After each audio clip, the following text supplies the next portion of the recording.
नमस्कार, स्वागत है आप सभी का पहाड़ टीवी पर। मैं हूं आपके साथ परिधि जोशी। चलिए बुलेटिन की शुरुआत करूंगी, उससे पहले एक नजर आज की सुर्खियों पर। पूर्व विधायक के बेटे ने चौकी इंचार्ज पर उठाया हाथ, पुलिस ने भेजा जेल। धर्मगिरी हरिद्वार में बढ़ते नशे के अवैध कारोबार पर रोक लगाने के लिए कोतवाली में बुलाई गई सीएलजी मेंबर्स की बैठक। सरकारी अस्पताल के चिकित्सकों की लापरवाही से गर्भवती महिला और गर्भ में पल रहे 2 मासूम बच्चों की दर्दनाक मौत। बीजेपी आला कमान के बुलाव पर चिंतन शिविर के बाद आज मुख्यमंत्री तीरथ सिंह रावत दिल्ली पहुंच चुके हैं। सीएम का अचानक दिल्ली दौरे के बने प्रोग्राम से राजनीतिक गलियारों में कई तरह की चर्चाएं हैं, लेकिन सीएम ने साफ किया है कि उनका ये दौरा आगामी चुनाव की रणनीति को लेकर है और चिंतन शिविर में हुई चर्चाओं पर बातचीत को लेकर है। हरिद्वार महाकुंभ के दौरान कोरोना जांच फर्जीवाड़ा मामले में नलवा पैथोलॉजी लैब को हाईकोर्ट से बड़ी राहत मिली है। नैनीताल हाईकोर्ट की एकल पीठ ने नलवा पैथोलॉजी लैब प्रबंधक की गिरफ्तारी पर रोक लगा दी है। फर्जीवाड़े की जांच में सहयोग करने के आदेश दिए हैं। बता दें कि कोविड की फर्जी रिपोर्ट बनाने के मामले में हरिद्वार के सीएमओ द्वारा Max corporate, Chandani lab, Nalwa pathology lab के खिलाफ हरिद्वार कोतवाली में मुकदमा दर्ज करवाया था। इस मामले में कोतवाली पुलिस ने तीनों लैब के खिलाफ आईपीसी की धारा 420, 468, 471, 188, 120B, 259, 270 और आपदा अधिनियम एक्ट के तहत मुकदमा दर्ज किया था। एक तरफ जहां मुख्यमंत्री का दिल्ली दौरा है, तो वहीं भाजपा ने विधानसभा चुनाव का रोड मैप तैयार कर लिया है। पन्ना प्रमुखों से लेकर प्रधानमंत्री नरेंद्र मोदी तक के कार्यक्रम तय किए गए हैं। प्रधानमंत्री की प्रदेश में रैली नवंबर में होगी। कैबिनेट मंत्री से लेकर सांसदों तक को 60+ का लक्ष्य दिया गया है।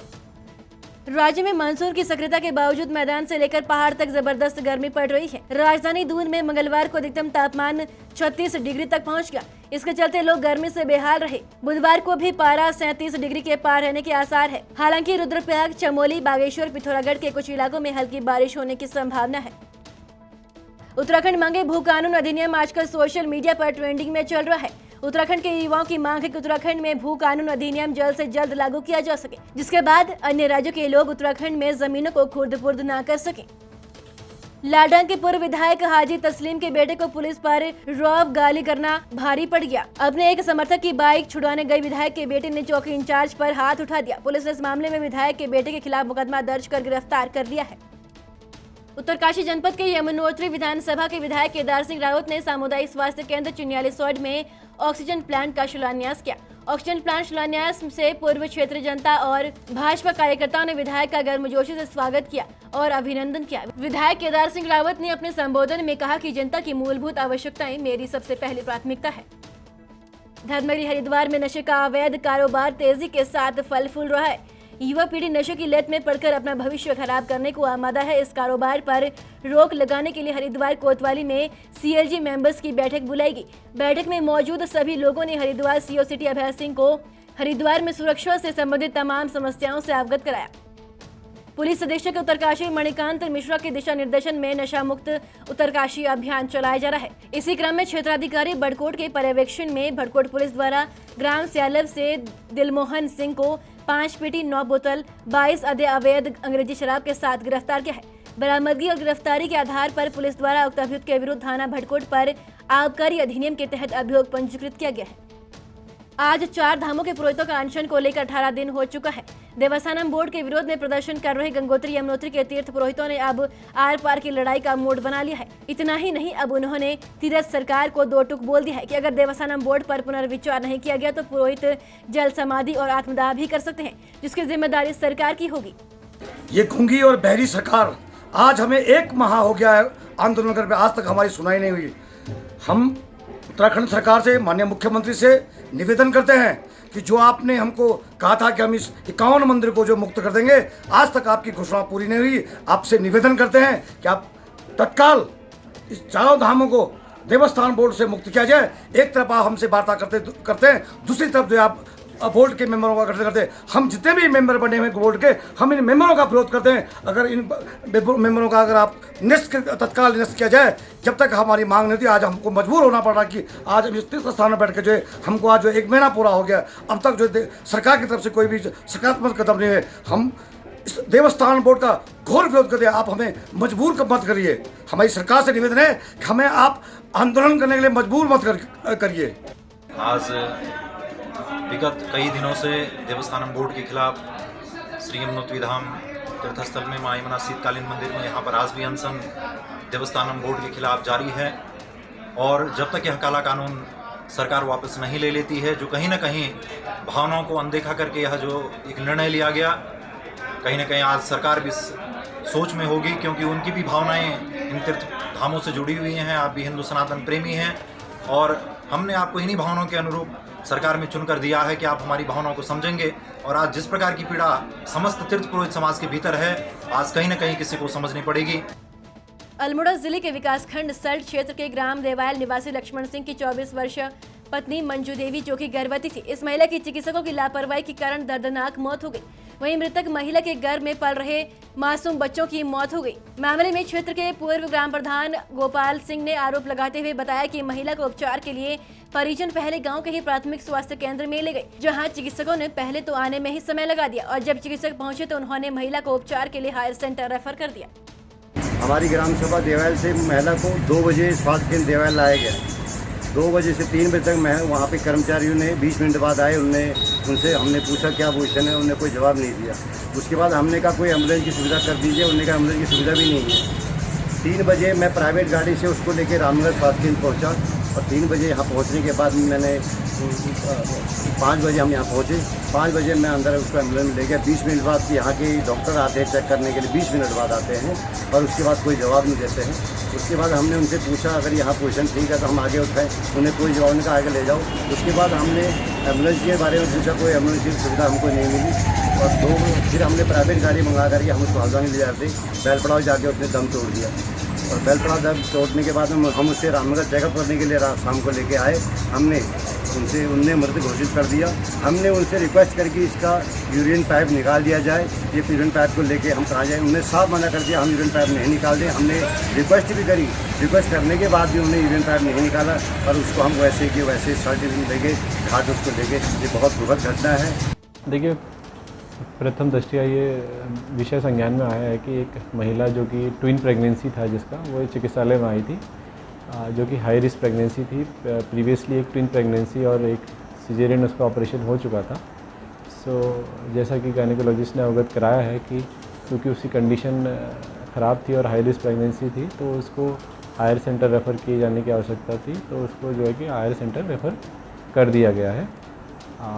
बाकी इसमें डिटेल विवरण उनसे सर्विस प्रोवाइडर से हमने मांगा है।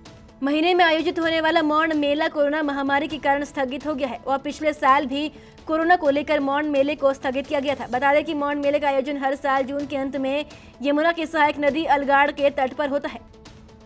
उत्तराखंड सरकार द्वारा 28 जून से 6 जुलाई तक एक बार फिर उत्तराखंड में कोरोना कर्फ्यू बढ़ा दिया है। वहीं पर्यटक स्थलों को भी खोले जाने की अनुमति देने की बात कही है, लेकिन सरकार द्वारा पर्यटक स्थलों को खोले जाने को लेकर स्पष्ट जानकारी नहीं देने को लेकर मसूरी के पर्यटक स्थल खोलने में असमर्थ है। वहीं एक बार पर्यटक स्थल में संचालक में भारी मायूसी देखी जा रही है। 28 तारीख की जो 28 जून की जो SOP आई है उसमें बड़ी उम्मीद लेके हर पर्यटक स्थल जैसे कंपनी गार्डन हुआ, गनील हुआ, कैंपटी हुआ और आपका मसूरी झील हुआ या वाटरफॉल हुआ, सभी लोग बेसब्री से इंतजार कर रहे थे। छोटे व्यापारी हैं ये तो डू एंड डाई वाले लोग हैं हम लोग, और हमें पूरी उम्मीद थी कि 28 जून की जो SOP आई उसमें हमारे लिए गाइडलाइन आएंगी, लेकिन उसमें इतनी जटिलता है कि पर्यटक स्थल कहा तो गया है पर किसको पर्यटक स्थल माना गया ये हमारे समझ में नहीं आया है। क्योंकि उन्होंने कहा मनोरंजन पार्क हो या कोई भी चीज़ हो तो उन्होंने करके ये भी बंद है। अच्छा, इन्होंने आउटडोर इंडोर को एक साथ माना है। इन्होंने जिम हुआ, आपका सिनेमा हॉल हुआ, ऑडिटोरियम हुआ, शॉपिंग मॉल हुआ, इन्होंने उसको भी पर्यटक स्थलों को जो ओपन है मतलब खुले में हैं उनको एक साथ मान करके इन्होंने उसको खोलने की अनुमति नहीं दी है, जो सरकार की कहीं ना कहीं विफलता है। हम बड़ी उम्मीद लेके बैठे थे कि ये खोलेंगे और हम पूरी तैयारी में थे, हमने स्टाफ बुला दिया, सब कुछ कर दिया था, लेकिन अब बड़े अफसोस साथ कहना पड़ रहा है कि सरकार ने इस तरफ हमारी तरफ कोई ध्यान नहीं दिया। अखिल भारतीय आयुर्विज्ञान संस्थान एम्स ऋषिकेश के निदेशक पद्मश्री प्रोफेसर अभिकांत की देखरेख में स्वैच्छिक रक्तदान पखवाड़े का आयोजन किया गया, जिसके तहत रक्तदान शिविर के साथ साथ विभिन्न जन जागरूकता कार्यक्रम आयोजित किए गए, जिनका उद्देश्य लोगों को रक्तदान के लिए प्रेरित करना था। चिन्याली सौड़ के ग्राम बनाड़ी में संचार सुविधा न होने के कारण ग्रामीणों को कई परेशानियों का सामना करना पड़ रहा है। कोविड काल में स्कूल बंद होने के कारण छात्र छात्राओं की पढ़ाई भी ऑनलाइन कराई जा रही है, लेकिन गांव में नेटवर्क न होने के कारण पढ़ाई भी ठप पड़ी हुई है। ग्रामीणों का कहना है कि नेटवर्क न होने के कारण अपने किसी परिजन से भी बात नहीं कर पाते हैं और आपातकालीन स्थिति में नेटवर्क न होने के कारण सूचना पहुँचाना भी मुश्किल हो जाता है। में जो नेटवर्क की समस्या है, यहाँ पर ये नीचे जो गांव है ये गड़त है, नीचे कैमरा गड़त है और यहाँ से ऊपर बनाड़ी है, फिर इधर दीवारी खोल, इधर रगोली है। बहुत बड़ा जो क्षेत्र है यहाँ पर जो है जो नेटवर्क की समस्या है। हम लोग 5-6 किलोमीटर दूर से जो यहाँ पर नेट चलाने के लिए फ़ोन करने के लिए आते हैं, तो यहाँ पर आते हैं तो यहाँ से किसी को कॉल कर पाते हैं। अगर गांव से इधर आ गए तो पूरा दिन जो है ख़राब हो जाता है। हमार लड़ी वारी बैर ना घरे नहीं आना है कि तक टावर नहीं बारी आफत हुई कोई दुख बीमारी हो तो कने कके उन नण फुंड नण फोन वंद न कुछ वंद। आपकी मुहिम हर गांव कोरोना मुक्त अभियान को आगे बढ़ाते हुए प्रमुख कार्यकर्ता राजेश बिष्ट की अगुवाई में विधानसभा लोहाघाट के अंतर्गत आने वाले पार्टी विकासखंड के आदर्श महाविद्यालय देवीधुरा कवाड़ ग्राम पंचायत और आसपास के गांव में सैनिटाइजर करवाया गया और सभी को कोरोना के बचाव की किट वितरित की गई और सैनिटाइजर ऑक्सीजन जांच केंद्र का आयोजन किया गया। जन संघर्ष मोर्चा के जिला मीडिया प्रभारी प्रवीण शर्मा पिन्नी ने कहा कि सरकार द्वारा कल लोक निर्माण विभाग के प्रमुख अभियंता हरिओम शर्मा को सेवा विस्तार का लाभ दिया गया है, जो कि सरकार की नाकामयाबी और भ्रष्टाचार की पोल पट्टी खोलने के लिए काफी है। पिन्नी ने कहा कि ऐसे भ्रष्ट अधिकारी को सेवा विस्तार दिया जाना प्रदेश की जनता से बहुत बड़ा खिलवाड़ है। सरकार का एक कथन कि उक्त अधिकारी बहुत ही तजुर्बेकार है, अन्य काबिल अभियंताओं के मनोबल को गिराने जैसा है। थराली से विधायक मोनी देवी चौहान ने अपनी विधायक निधि से सामुदायिक स्वास्थ्य केंद्र थराली को एक एम्बुलेंस की सौगात दी है। अस्पताल परिसर में थराली विधायक द्वारा एम्बुलेंस को हरी झंडी दिखाकर रवाना किया गया। वहीं इस मौके पर पत्रकारों से बातचीत के दौरान थराली विधायक मोनी देवी चौहान ने कहा कि सामुदायिक स्वास्थ्य केंद्र थराली के चिकित्सा प्रभारी द्वारा पूर्व में एक एम्बुलेंस और कुछ मशीनों की मांग की गई थी, जिसमें से आज उन्होंने अपनी विधायक निधि से अस्पताल को एक एम्बुलेंस भी भेंट की है। जब हॉस्पिटल का निरीक्षण पे आई तो यहाँ के CSC के डॉक्टर साहब ने कहा कि हमारे पास एम्बुलेंस नहीं है, जो एम्बुलेंस की हमारे देवाल ब्लॉक और नारायणनगर ब्लॉक और थराली ब्लॉक को तीनों ब्लॉकों को जोड़ सकती है। और उन्होंने एम्बुलेंस की मांग की और भी मशीनों की मांग की, सैनिटाइज़र मास्क और ऑक्सीमीटर की उन्होंने मांग की। तो सैनिटाइज़र मास्क और ऑक्सीमीटर और एम्बुलेंस ये 4 चीज़ें तो उनको अभी उपलब्ध हो चुकी है और उनकी मशीनों की मांग है, वो मशीनें अभी आ रही है। और एक एम्बुलेंस नारायणनगर के लिए, एक घाट ब्लॉक के लिए 2 एम्बुलेंस और आने बाकी है। और उसके साथ साथ जो नारायणनगर ब्लॉक की मांग है, चाहे वो छोटी सी मशीन हो या बड़ी मशीन हो, और दूसरे देवाल ब्लॉक, तीसरा थराली ब्लॉक, घाट ब्लॉक, तो जितने भी 4 ब्लॉक मेरे विधानसभा में आते हैं और एक नंदप्रयाग। तो नंदप्रयाग की ज़्यादा कोई मांग है नहीं, लेकिन 4 ब्लॉकों की बहुत ज़्यादा मांग है और एक अल्ट्रासाउंड की व्यवस्था मैं यहाँ पे कर रही हूँ। विकासखंड मुंसेरी के मधकोट क्षेत्र में आए दिन सड़क किनारे कई पालतू जानवरों की मरने की खबरें और घायल चोटिल होने की सामने आ रही है, जिसको देखते हुए आज मधकोट क्षेत्र के युवाओं ने सामाजिक कार्यकर्ता विपिन जोशी के नेतृत्व में मौके पर घटनास्थल में पहुंचकर घायल चोटिल जानवरों का घरेलू ट्रीटमेंट किया और मरे हुए जानवरों को क्षेत्र से कहीं दूर ले जाकर दफनाया गया।